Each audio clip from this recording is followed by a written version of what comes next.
ভগবান বিষ্ণুর এক একটি লোমকূপের মধ্যে এক একটি ব্রহ্মাণ্ড, আর প্রতিটি ব্রহ্মাণ্ডের মধ্যে ভগবান কখনো গুণ অবতার, কখনো পুরুষ অবতার, কখনো লীলা অবতার, কখনো যুগ অবতার, কখনো মন্বন্তর অবতার, কখনো শক্তি অবতার, আর কখনো আবেশ অবতার ধারণ করে আসেন।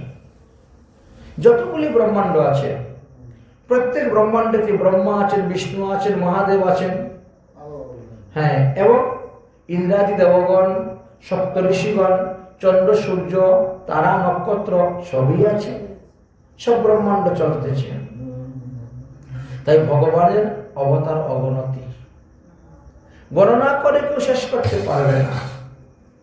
কেউ যদি ইচ্ছা করে আকাশে কতগুলো তারা উঠেছে গণনা করে বলতে পারবে, কিন্তু ভগবানের অবতার গণে শেষ করতে পারবে না। তথাপিও ভগবানের মুখ্য মুখ্য 24টি অবতারের কথা আমি তোমার নিকট বর্ণন করব, শ্রবণ করুন। ভগবানের প্রথম অবতার সনত সুনন্দ সন্নত কুমার, ব্রহ্মার মানুষপুত্র রূপে এটি ভগবানেরই অবতার। ভগবান এসেছিলেন কেন? ব্রহ্মচর্য পালন করে কিভাবে তপস্যা করে ভজন করা যায়। তাই সপ্ত ঋষির মধ্যে সরকাদিগণ ব্রহ্মচর্য পালন করেছিলেন। ভগবানের দ্বিতীয় অবতার হলো বরাহ অবতার। এই পৃথিবী যখন মহাপ্রলয়ে রসাতলে চলে গিয়েছিলেন, পরবর্তী সময়ে যখন সৃষ্টি কার্য করবেন, কোথায় করবেন? প্রাণীগণ কোথায় থাকবে? ধরণী, ধরিত্রী, বসুন্ধরা না থাকলে থাকবে কোথায় লোক? এই জন্য ব্রহ্মা নাসিকা হইতে অঙ্গুষ্ঠ পরিমাণে বরাহ রূপে প্রকট হয়ে বিশাল আকার ধারণ করে রসাতলে গিয়েছিলেন। আর হিরণ্যকশ্যপকে বধ করে তিনি এই পৃথিবীকে জলের উপর স্থাপন করে চলে গিয়েছিলেন। ব্রহ্মা এই পৃথিবীকে পেয়ে দেখো আমাদের বাসস্থান ব্যবস্থা করে দিয়েছেন। তাই এটি হলো বরাহ অবতার, হলো ভগবানের দ্বিতীয় অবতার। ভগবানের তৃতীয় অবতার হলো দেবর্ষি নারদ। তিনি শাশ্বত তন্ত্র শাস্ত্র প্রসারের জন্য নারদ পঞ্চরাত্র গ্রন্থ রচনা করার জন্য এসেছিলেন। ভগবানের চতুর্থ অবতার হলো ধর্মের পত্নী মূর্তি দেবীর গর্ভে নরনারায়ণ ঋষি রূপে তপস্যা ধর্ম শেখানোর জন্য এসেছিলেন। নরনারায়ণ ঋষি রূপে এসেছিলেন। এটাই হলো ভগবানের চতুর্থ অবতার।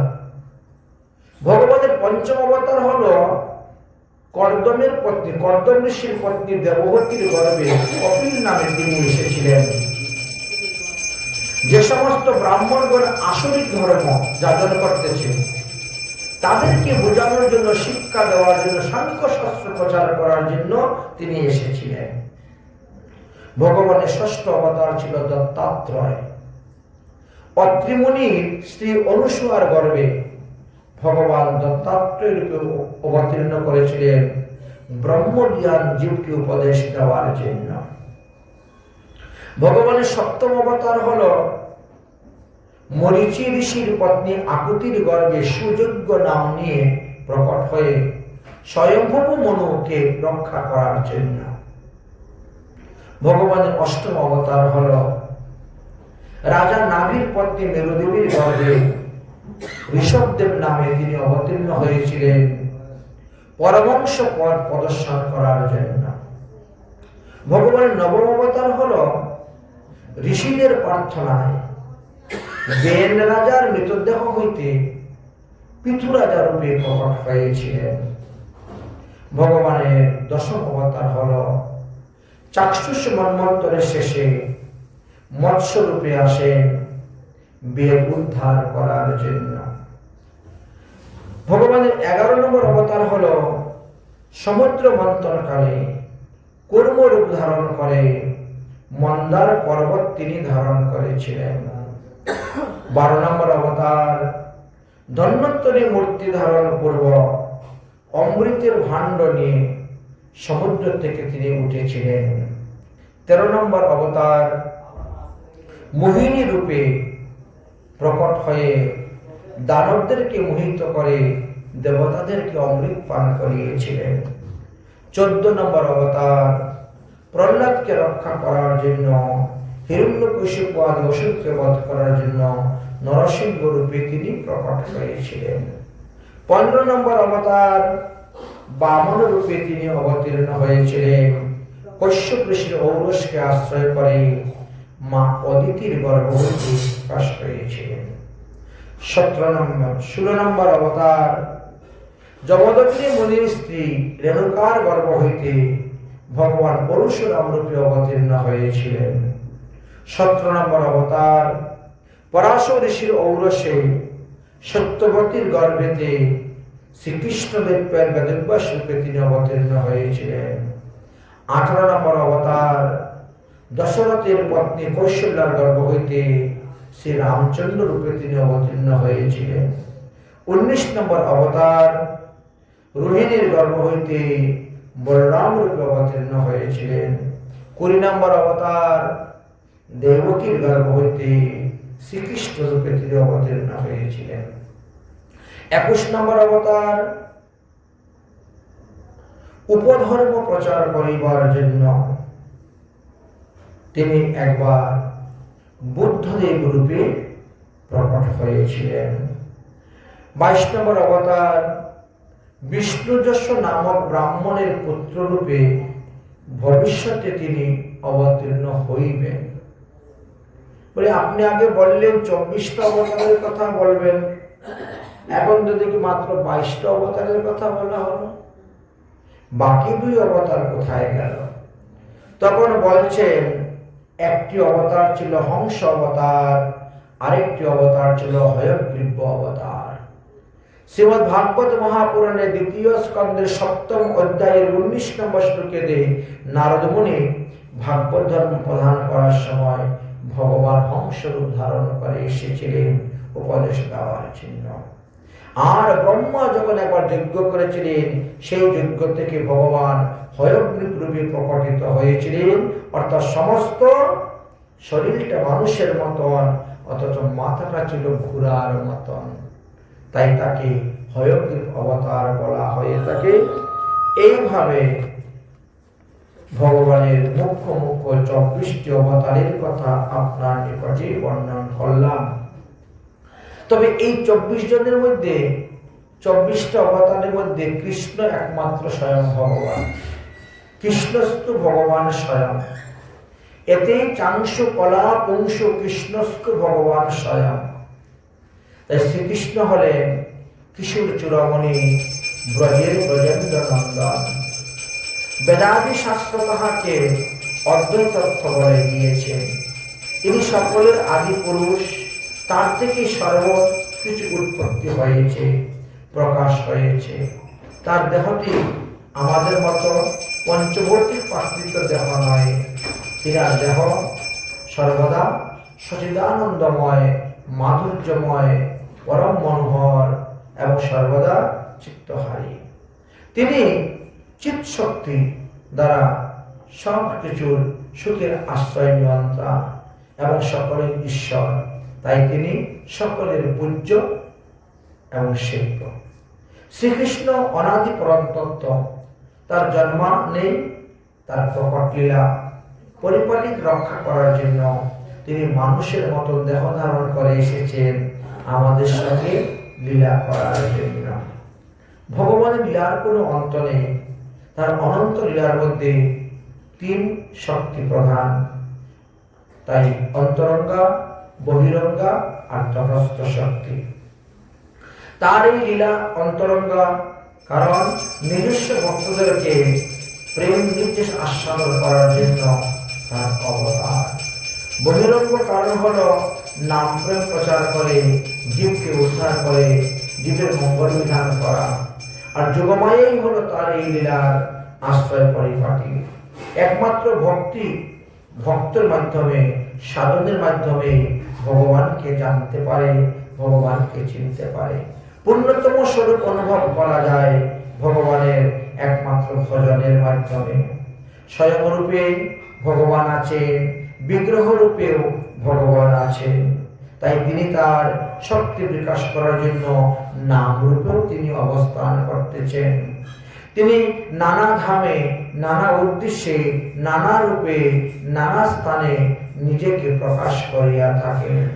স্বয়ং ভগবান অদ্বৈত আত্মস্বরূপ এবং আবেশ অবতার ইত্যাদি রূপে বহুবার বহু স্থানে তিনি অবতীর্ণ হয়েছিলেন।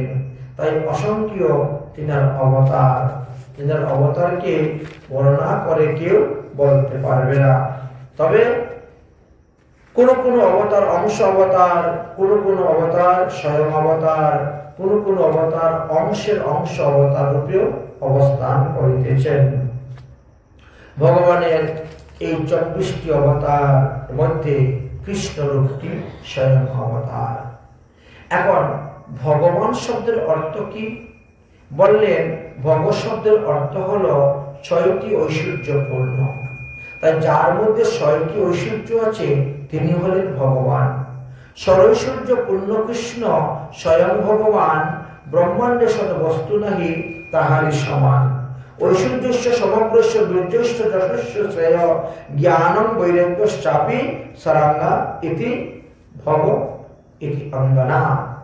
তাই 6টি ঐশ্বর্য যার মধ্যে থাকে তাকে স্বয়ং ভগবান বলা হয়। ভগবানের পুরুষ অবতার হলো 4টি, ভগবানের লীলা অবতার হলো 3টি, গুণ অবতার হলো 3টি, আর ভগবানের লীলা অবতার হলো 25টি। ভগবানের যুগ অবতার, মন্বন্তর অবতার, শক্তি অবতার, আবেশ অবতার, তার কোনো অন্তই নেই। এত এত অবতার ভগবান ধারণ করে আসছে, যাহা সম্পূর্ণভাবে বর্ণন করা ব্রহ্মার দ্বারাও সম্ভব নয়। ইদং ভাগবত নাম পুরাণং ব্রহ্ম সংহিতম উত্তম শ্লোক সুচিতম চাশ্রেষ্ঠ ভগবান এসে। অতএব এই শ্রীমদ্ ভাগবতে 5,75,000টি অক্ষর আছে। 5,75,000 অক্ষর। আর সেই অক্ষরগুলাকে লিপিবদ্ধ করা হয়েছে 18,000 শ্লোকে। 18,000 শ্লোককে লিপিবদ্ধ করা হয়েছে 335টি অধ্যায়ে। 335টি অধ্যায়কে লিপিবদ্ধ করা হয়েছে 12টা স্কন্ধের মধ্যে। অতএব ভগবানের অনন্ত অনন্ত লীলা এক মুখে কথা বর্ণন করো। শৌনকাদি ঋষিগণ বলছেন, হে সুতমণি, শ্রী সুখদেব যে ভাগবত কথা পরীক্ষিতকে শ্রবণ করালেন, সেই ভাগবত কোথায় বসে ব্যাসদেব রচনা করেছিলেন? 1 নম্বর প্রশ্ন। 2 নম্বর প্রশ্ন, সেই ব্যাসদেবের জন্মকথা আমরা শুনতে চাই। যে সুখদেবকে দেখলে পরে মনে হয় একজন উন্মত্ত পাগল। আচ্ছা, সেই সুখদেব কিভাবে কুরুজাঙ্গল দেশ অতিক্রম করে হস্তিনাপুরে এসে উপস্থিত হয়েছিলেন? কে তিনাকে নিমন্ত্রণ দিয়েছিল যে পরীক্ষিত সভাগ্রস্ত, তাকে এসে ভাগবত শোনাতে হবে? আরেকটি প্রশ্ন আমাদের মনের মধ্যে জাগে, আচ্ছা সুখদেব নাকি সর্বদা মৌন থাকতেন, এই কথা শুনেছি। তাহলে মৌন থেকে তিনি কিভাবে পরীক্ষিতের সঙ্গে বাক্য আলাপ করলেন, আর কিভাবে তিনি শ্রীমদ্ ভাগবতের 18,000 শ্লোক শুনাইলেন? আরেকটি কথা শুনেছি, সুখদেব নাকি গোদহন কাল পর্যন্ত কোন স্থানে অবস্থান করেন না। গোদহন কাল মানে 6 মিনিট। যে সুখদেব কোন গৃহস্থের বাড়িতে 6 মিনিটের সময় থেকে বেশি থাকেন না, তো তিনি কিভাবে 7 দিন 7 রাত পরীক্ষিতের সভাতে ছিলেন? এত বড় আশ্চর্য কথা। আরো একটি কথা আমাদের মনে সন্দেহ হচ্ছে যে অভিমন্যু তনয় পরীক্ষিত, ইনি একজন ভগবত ভক্ত ছিলেন। মাতৃগোত্র যেহেতু ভগবান তাকে রক্ষা করেছেন, কিন্তু এইরকম ব্যক্তি উপরে এত বড় ব্রহ্মশাপ পড়ে গেল যে 7 দিনের মধ্যে তক্ষকনাগ ধ্বংসনে মৃত্যু হবে, আর সেই দেহ ছাই ভস্ম হয়ে উড়ে চলে যাবে। আশ্চর্য কথা। অতএব আপনি কৃপা করে পরীক্ষিতের জন্ম কর্ম মৃত্যুর কথা আমাদেরকে বলবেন। আর আরেকটা সব থেকে বড় প্রশ্ন কি জানেন, ব্যাসদেব তো একেবারে বৃদ্ধ অবস্থায় ভাগবত তো রচনা করেছেন, তো ব্যাসদেব কার প্রেরণায়, ব্যাসদেব কার প্রেরণায় এই বৃদ্ধ অবস্থায় বৃদ্ধকালে ভাগবত কথা রচনা করেছেন, ভাগবত মহাপুরাণ রচনা করেছেন, এটাও আমরা জানতে চাই। অতএব আমাদের এই 8টি প্রশ্নের উত্তর আপনি অবশ্যই দিবেন। শৌনকাদি ঋষিগণের প্রশ্ন শোনার পরে সুতমুনি বললেন, আমি একে একে আপনাদেরকে সমস্ত প্রশ্নের উত্তর দেব, আর আপনাদের প্রশ্নের উত্তর দিতে গিয়ে শ্রীমদ্ ভাগবত মহাপুরাণ আমাদের পাঠ হয়ে যাবে। কটা বাজে? ভাগবত মহাপুরাণ পাঠে আমাদের আস্বাদন হয়ে যাবে। এইভাবে বলে সুতমুনি সেখানে বিশ্রাম দিলেন।